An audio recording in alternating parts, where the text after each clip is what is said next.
Musical Talk, the UK independent musical theatre podcast.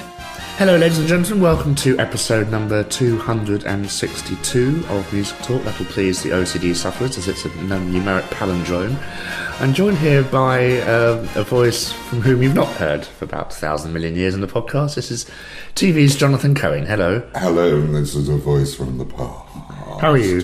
I'm extremely well, Nick. We are sitting in your new kitchen area, which has been a year in the making, and it's very exciting, it's very nice. Yeah, and all you listeners will be so jealous, I can't even begin to tell you. It's gorgeous, isn't it? We'll put a picture on Twitter for everyone. That's an idea.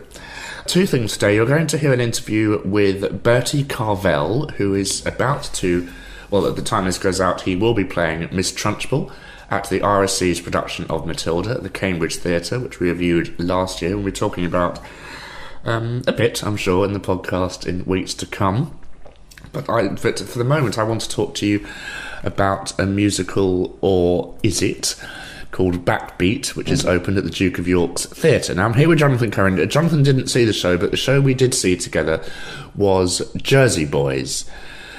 In my theory, Jersey Boys is a one-act play fleshed out with songs. Would you agree with that, Jonathan? Broadly speaking, I would, yes. I mean, it's jukeboxy, isn't it?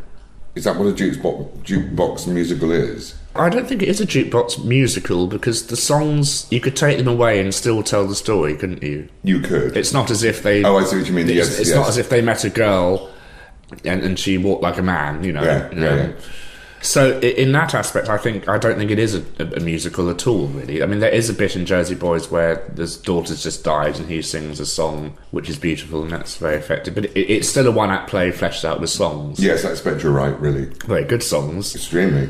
In a way, I think this is what Backbeat is. Okay. As I said on our Twitter feed, we like the puns in Backbeat because it's got 3 references, as far as I can tell.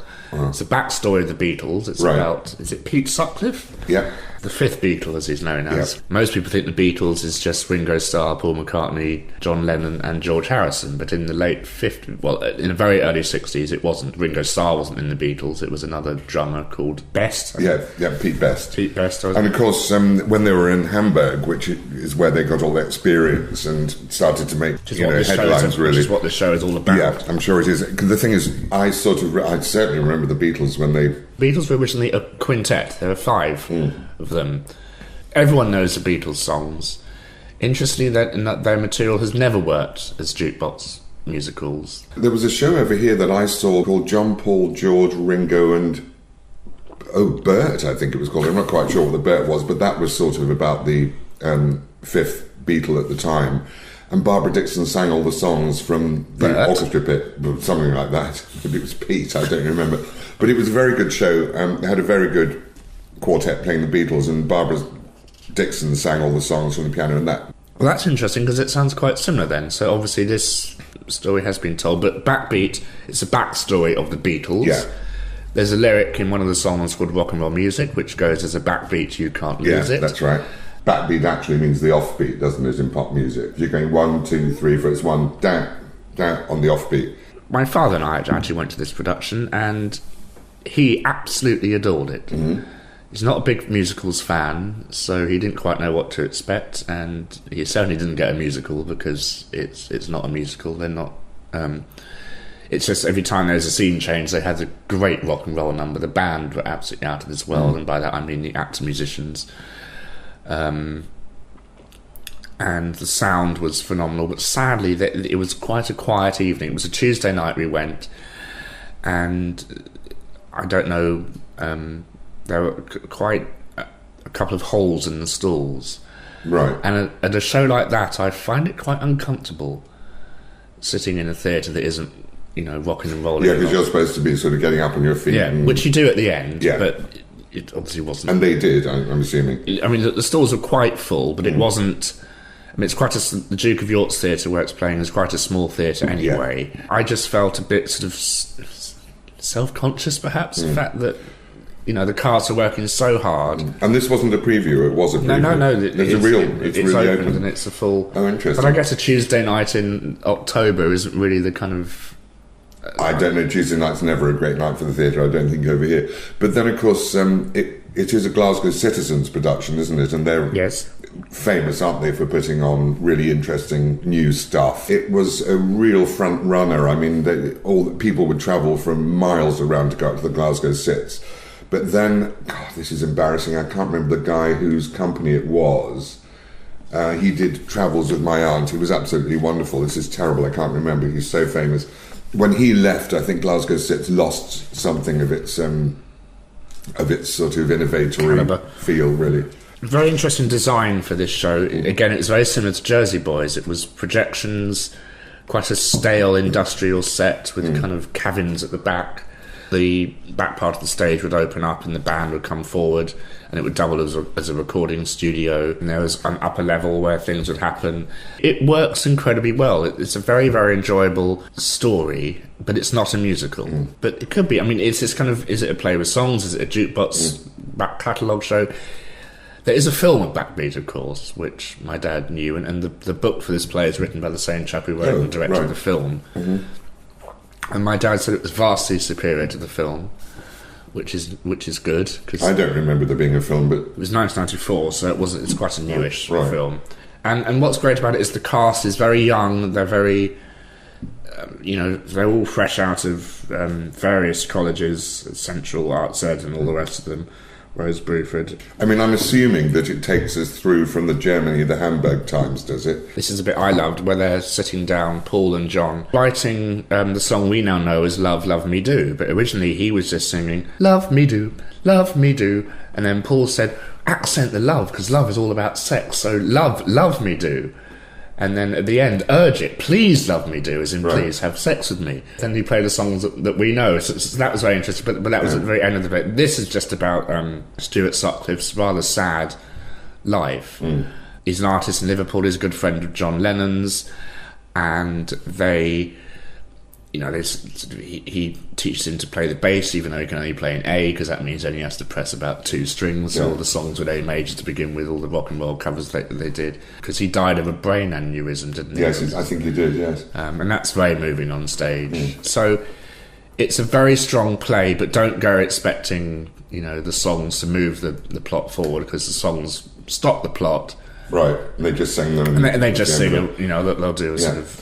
Actually, as an adjunct to you talking about Love Me Do and then discussing it, Paul McCartney, years and years ago, back in the 60s, was at a party at the singer Al McCogan, and he actually, the Al McCogan's flat, he used the piano to do Yesterday, and that was when he came up with Scrambled Eggs, which he wrote on a napkin.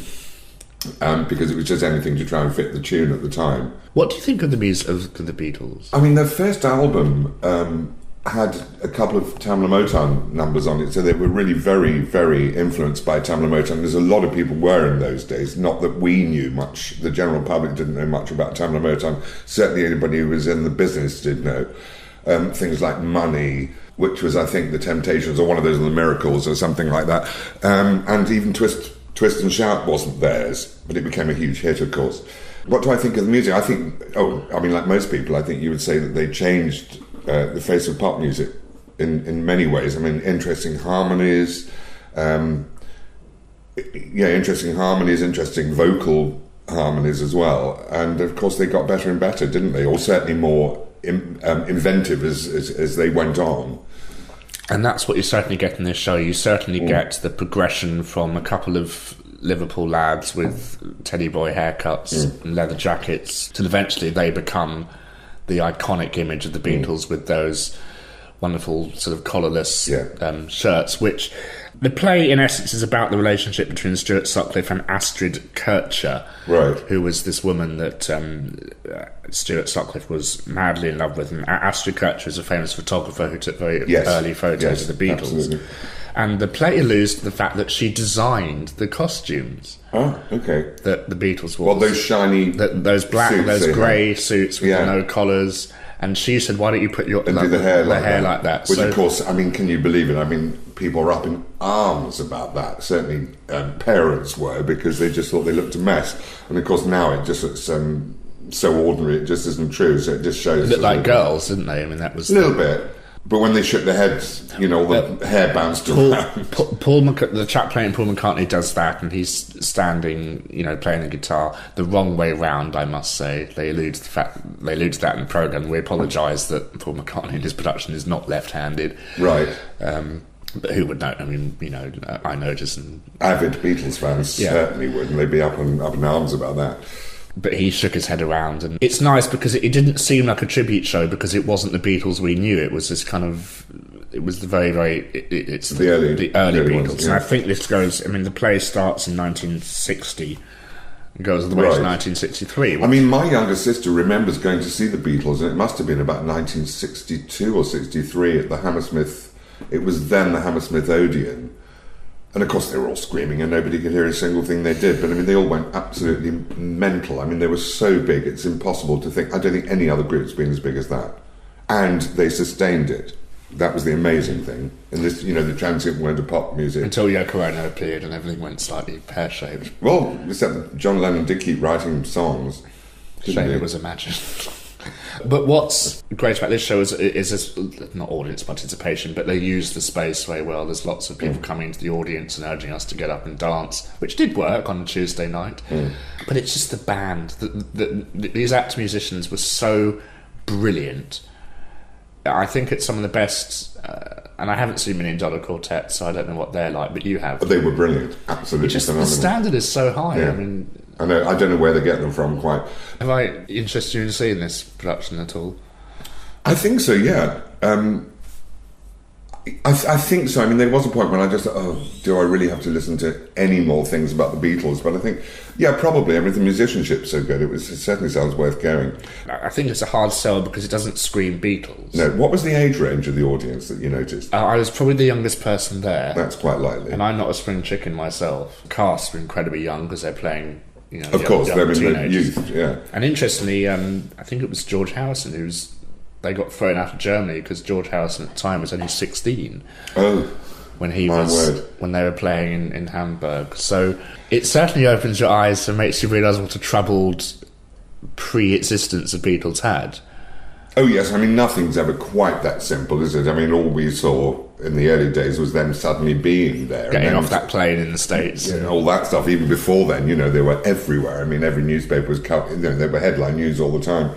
But of course, there's an awful lot of, you know, hard work and back-breaking work before that. Backbeat is playing at the Duke of York's Theatre. If you're a fan of rock and roll and very, very strong storytelling on stage, I do urge you to certainly check it out. If you're a fan of the Beatles and want to know more about them, it's certainly an interesting way to learn their backstory. Yeah. Another big show opening very soon is Matilda, the musical, by the RSC Theatre in Stratford-upon-Avon. It's opening at the Cambridge Theatre. I was lucky enough to sit down with Bertie Carvel, who is playing the best villain in the whole of literacy history, Miss Trunchbull. And there, just like I said, the stinky maggot rears his head. Even the squittiest, piteous mess can harbour seeds of stinkiness. Have you ever seen anything more repellent? Have you ever smelled anything worse than that smell of rebellion? The stench of revolt, the reek of insubordination, the breath of resistance, the pang of dissent. And I will not stop till you are squashed, till this rebellion is quashed, till glorious sweaty discipline has washed this sickening stench away. Musical Talk, the UK independent musical theatre podcast. A year ago, we went to see Matilda the musical at the Courtyard Theatre in Stratford-upon-Avon. I'm now in its new and lifelong home, I think is the term I will call it, here with Miss Trunchbull, a.k.a. Bertie Carvel, who's you don't know anything like her. No, it's a pleasure to transform. Transform and transfer, because you originated the role in Stratford through wind and snow and everything else. You survived all the performances. Yeah, I was living on a houseboat at the time. I'd spent a couple of Christmases in that part of the world on houseboats. And so I went home every night from the tech and previews to find my boat increasingly frozen into the Stratford Canal. You meant you couldn't go anywhere. That's true, no, but I think at the time it was far further from Stratford than I'd intended to spend most of my time. So, no, we braved wind and snow, and so did audiences. It was great. It was just a triumph, wasn't it? It was, if I do say so myself. A miracle, one might say. A miracle. It was. There's something quite... You know, I did a show a few years ago called Coram Boy, and I revived that a year later. And I have a similar experience with this, which is a feeling that actually there's something about the show that's bigger than any one of its parts, and indeed the sum of its parts. And there's something quite... it's a privilege to be part of something like that, where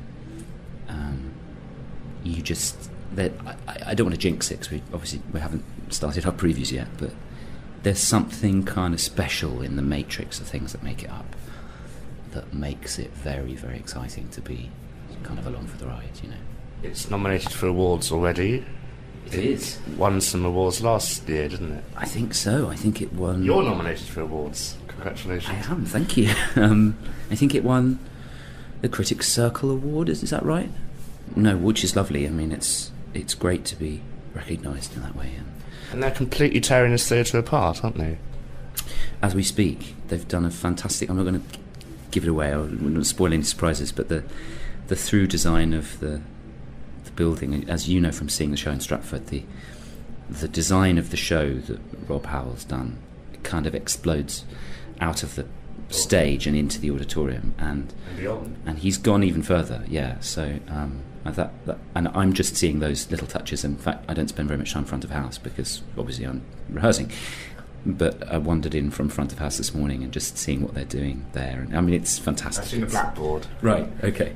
Well, I think there are going to be a few of those, and yeah, it's very clever. I mean, it's an obvious thing to do, really, isn't it? Like you want people to step in to the world of what you're doing when people come to the theatre. I think that's what the theatre sort of does best, and maybe better than any other dramatic art form. And the reason it hasn't died out is that people kind of can just fully join in. Listening to the CD and saw the show, you are blessed with sort of Eminem meets Gilbert and Sullivan meets Stephen Sondheim, aren't you, with these words that Tim Minchin has thrust upon you? Yeah, he's brilliant. I mean, the art of classroom mastering is the mystery of classroom. The art of classroom mistressing. The simpering and whimpering, the dribbling and the spittling, the missigning a tissue, it's an issue we can fix. There is no mystery to mastering the art of classroom mistressing. It's discipline. The smell of rebellion, the stench of rebellion. I mean, there's more clever lines than you can shake a stick at, but what's particularly good, and I don't know very much, I don't really know the kind of musical theatre repertoire very well, and but I'm getting to, but what's very clear from what I've been lucky enough to do and things that I look around and like, and is good musical theatre writing is obviously good dramatic writing. And what is brilliant about Tim's songs is that they are driven by character and story, and so I'm an actor, really. I don't really consider myself a singer, and the only reason I'm able to do it at all well is because there's a character in a situation and you can immerse yourself in that, and hopefully you can hold a tune at the same time. And they're very wonderful tunes too. And having said that, they're also brilliant tunes. They're very brilliantly constructed, and it's sort of been amazingly orchestrated by Chris Nightingale. It's kind of underscored. Yeah, I mean, and that's another thing I think about. I've got very limited experience really of the repertoire, like I say. But one of the things that's so much fun about working on a new musical, or my other experiences have been Coram Boy, which was also kind of underscored freshly by Adrian Sutton, and with Parade, because Jason Rob Brown was with us in that rehearsal process, kind of recreating it. Just over the road. And quite, and the ability to kind of make sure that the underscoring is matching your so it's sort of narrating your thinking, I think is just thrilling. And yeah, Tim's music does that brilliantly. Not many people will know, but you have a song called The Hammer, and the opening of that is in 5/4, which is very irregular. So it is, which sort of represents your slightly warped, mad thinking. Look at these trophies, see how my trophies gleam in the sunlight, see how they shine. What do you think it took to become English hammer-throwing champion? 1969, do you think in that... We're very quickly going to get to the kind of the end of my music theory knowledge, but I'll keep going with this one. What it does is it kind of... I think it sort of drives, to my ear anyway, there's an impatience to it, and a kind of... It's an uncomfortable time signature, isn't it? So there's something very irregular and impatient and urgent about it, and I think that's probably quite... I mean, it's a brilliant musical expression of Miss Trunchbull, actually, and this person who is sort of deeply unhappy and unresolved, and would sing in such a way, especially when she's got a bee in her bonnet. One thing I read a lot in the reviews, and I'm not the biggest Shakespeare expert, do you think there's an element of Richard III in Miss Trunchbull? Well, I mean, there's clear similarities in the performance, I suppose. We worked and are still working to recreate, and we worked for a very long time to kind of get her physicality and the body shape right, and also going back to first principles and saying, okay, well, how old is she? What has she done? She's been a child athlete, and that that gives us certain clues. And we know that she's not. She's jealous of her very acrobatic sister, and she's a hammer thrower. And in fact, I had some coaching with Malcolm Fenton, who's an amazing... He coaches hammer throwing coaches throughout England, and he was showing me photographs of when he used to compete and this enormous trapezius muscle that he had. So we kind of took that clue. And so anyway, go back to Richard III. She has this sort of hunchbacked appearance in this version anyway, and so that's an obvious similarity. And I don't know whether the cultural consciousness sort of has bled in maybe somehow. But she hasn't got a short black bob, and I haven't built up my nose or anything. And it's amazing what Dennis Kelly, who's written the book, was able to do. He was able to sort of take the character and throw more at it. Dennis has been very clever, because I think the challenge with any adaptation is to people... a lot of people are coming to see it because they love the source material, or they've seen the film, or they've read the book, or whatever it is, and then the point surely is that when they come for whatever reason, maybe because they loved what they think they're going to see, they see something that's fresh and they couldn't have expected. And he has taken this story that is very well loved and kind of rotated it through 90 degrees and added original material that absolutely feels like it comes from the story, but that makes dramatic sense of something that in a novel form was kind of episodic. And you could have revelations towards the end of the book that don't necessarily play through in the same way as an actor would have to carry them through. And he's absolutely fleshed that out and given us the signposts as actors to kind of hit the ground running right at the start of the play, but also the kind of backstories of the characters feature in a very clever way in Dennis's version, that allows you to play those iconic scenes that people will remember, like the scene where Miss Trunchbull throws a child out of the window, which sort of have to be there really to honour people's memory of it, and all of those scenes and vignettes, but without them just being vignettes, because there's there's a kind of skeleton that binds them together. And he's found a way of doing that apparently separately to the rest of the story, but actually it's all tied together, and it's great food for actors, because what we like to do is to kind of make sense of a situation and understand what's gone before and why what happens next as a result of it. So I mean, he's a genius. They're both geniuses. I'm working with a full complement of geniuses. That's what's fascinating about this show, as I've said before. It seems to be Matthew Walker's, Paul Keeve, Chris Nightingale, Rob Howell. They're the sort of big talents in London at the moment. They've got another show called Ghosts playing, and it just seems everything they do is phenomenal. Crossing my fingers as you say that. Only for luck, because one doesn't want to jinx something. You're absolutely right. I mean, what can I say? And I'm really excited, and we know it was a tremendous success in Stratford. What's exciting is, I mean, the best thing about this job is when you are really excited about what you're doing, but and you can't wait to share it with people, but you're also terrified that and this is the thing about anything live, I suppose, you're terrified, you know, what if something happens between now and the opening night, or tomorrow night, or tonight, and that you're never sure what's going to, and there's a massive element of uncertainty. So even though, you know, we've got lots of things, the wind's definitely blowing in the right direction, I'm really excited to see whether people still enjoy it. And, you know, new audiences who haven't seen it before, and in half a new cast, because most of the children who are in the show, who are the stars of the show, are doing it for the first time. You know, there's still everything to play for, and like it's by no means a given that this is going to be the success that we all hope it's going to be. But yeah, I mean...